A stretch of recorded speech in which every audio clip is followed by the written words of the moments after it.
Assalamualaikum warahmatullahi wabarakatuh.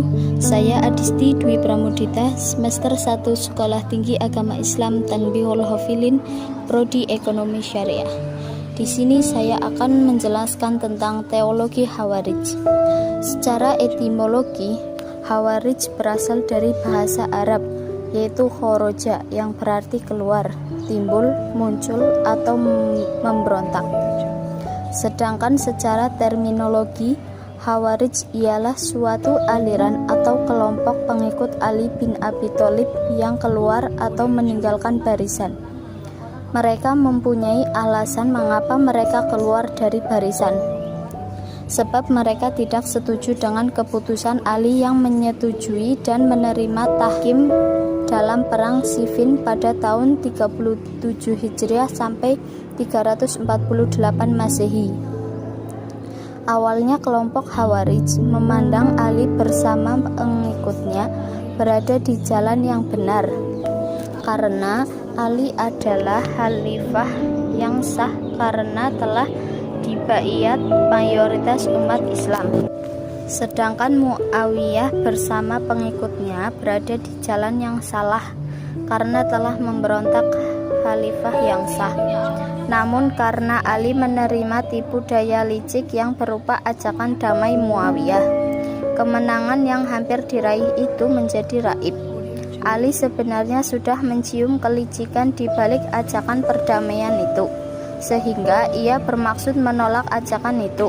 Namun karena desakan dari sebagian pengikutnya, ahli qura seperti Al-Ashad bin Qais, Mas'ud bin Futaki At-Tamimi, dan Zaid bin Husain At-Tai, maka dengan sangat terpaksa Ali memerintahkan Al-Ashtar, komandan pasukan, untuk menghentikan peperangan. Perkembangan Khawarij. Khawarij telah menjadikan imamah khilafah atau politik sebagai doktrin sentral yang memicu timbulnya doktrin teologis lainnya. Sifat dan sikap kelompok Khawarij membuat mereka sangat rentan pada perpecahan baik secara internal kaum Khawarij sendiri maupun secara eksternal dengan Islam lainnya. Tokoh-tokoh ilmu kalam seperti Al-Baghdadi dan Al-Ashfarayani bahwa subsekte Khawarij besar terdiri dari 8 macam, yaitu Al-Muhakimah, Al-Azarikah, An-Nadat, Al-Bayhasiyah, Al-Ajaridah, Asyalabiyah, Al-Abadiyah, As-Sufriyah.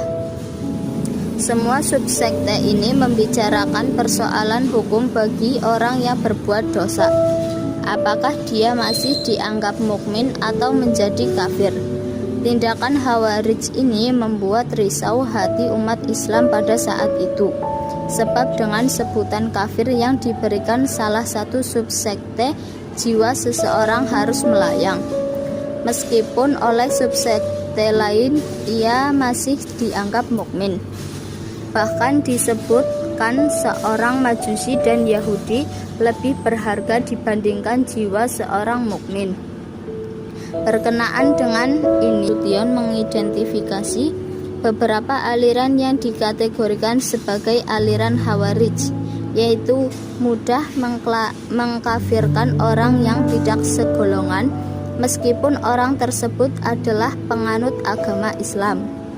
Islam yang benar adalah Islam yang mereka fahami, sedangkan yang diamalkan golongan lain tidak benar.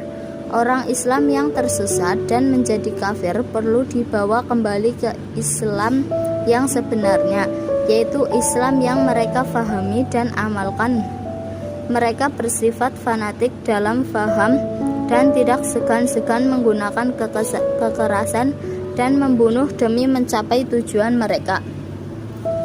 Sifat-sifat Khawarij lainnya ialah mencela dan menyesatkan, buruk sangka, berlebih-lebihan dalam beribadah, keras terhadap sesama muslim dan memudahkan yang lainnya. Lebih sedikit pengalamannya. Khawarij dan doktrin-doktrin pokoknya. Di antara doktrin pokok Khawarij ialah sebagai berikut, Yang pertama, khalifah atau imam harus dipilih secara bebas oleh seluruh umat Islam. Yang kedua, khalifah tidak harus berasal dari keturunan Arab. Yang ketiga, khalifah dipilih secara permanen selama yang bersangkutan bersikap adil dan menjalankan syariat Islam. Yang keempat, khalifah sebelum Ali adalah sah setelah tahun ke-7 dari masa kekhalifahannya Utsman radhiyallahu anhu dianggap telah menyeleweng. Yang kelima, Muawiyah dan Amr bin al-As serta Abu Musa al-Asy'ari juga dianggap menyeleweng dan telah menjadi kafir. Yang keenam, pasukan Jamal yang menyerang Ali juga kafir. Bila dianalisis secara mendalam, doktrin yang dikembangkan kaum Khawarij dapat dikategorikan dalam 3 komponen, yaitu politik, teologi, dan sosial. Dari poin di atas dapat dikategorikan sebagai doktrin politik, sebab membicarakan hal yang berhubungan dengan masalah kenegaraan, khususnya tentang kepala negara atau khilafah. Melihat pengertian politik secara praktis, yakni kemahiran bernegara atau kemahiran berupaya menyelidiki manusia dalam memperoleh kekuasaan atau kemahiran mengenai latar belakang motivasi dan hasrat mengapa manusia ingin memperoleh kekuasaan. Khawarij sebagai reaksi terhadap keberadaan Muawiyah yang secara teoritis tidak pantas memimpin negara karena ia seorang tulaka. Kebencian ini bertambah dengan kenyataan bahwa keislaman Muawiyah belum lama. Mereka menolak untuk dipimpin orang yang dianggap tidak pantas. Jalan pintas yang ditempuhnya adalah membunuhnya, termasuk orang yang mengusahakan menjadi khalifah. Diberitahukanlah sikap untuk membunuh mereka, dan dibuat pula doktrin teologi tentang dosa besar. Kaum Khawarij mempunyai sikap berlebihan, sehingga mereka mengkafirkan siapa saja yang berada di luar golongan mereka. Kemudian mereka menuntut sekeras-kerasnya agar pemerintah dibentuk secara publik. Dan menentang berdirinya ini, mereka juga menganggap kafir. Doktrin teologi Khawarij yang pada dasarnya merupakan imbas langsung dari doktrin sentralnya, yaitu doktrin politik. Radikalitas itu sangat mempengaruhi sisi budaya mereka yang juga radikal serta asal-usul mereka yang berasal dari masyarakat Badawi dan pengembara padang pasir yang tandus. Hal tersebut menyebabkan watak dan pola pikirnya menjadi keras, berani, tidak ketergantungan pada orang lain, dan bebas. Orang-orang yang memiliki prinsip Khawarij ini sering menggunakan kekerasan dalam menyalurkan aspirasinya, dan kekerasan pernah menjadi peranan penting bagi kaum Khawarij. Kemudian terdapat doktrin yang memperlihatkan kesalihan asli dari kelompok Khawarij, sehingga ada yang beranggapan doktrin ini lebih mirip dengan doktrin Mu'tazilah.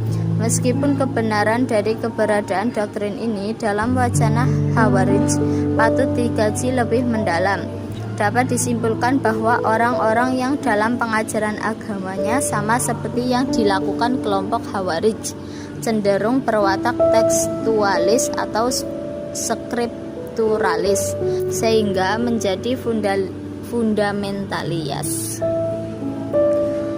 Cukup sekian materi yang dapat saya sampaikan. Wassalamualaikum warahmatullahi wabarakatuh.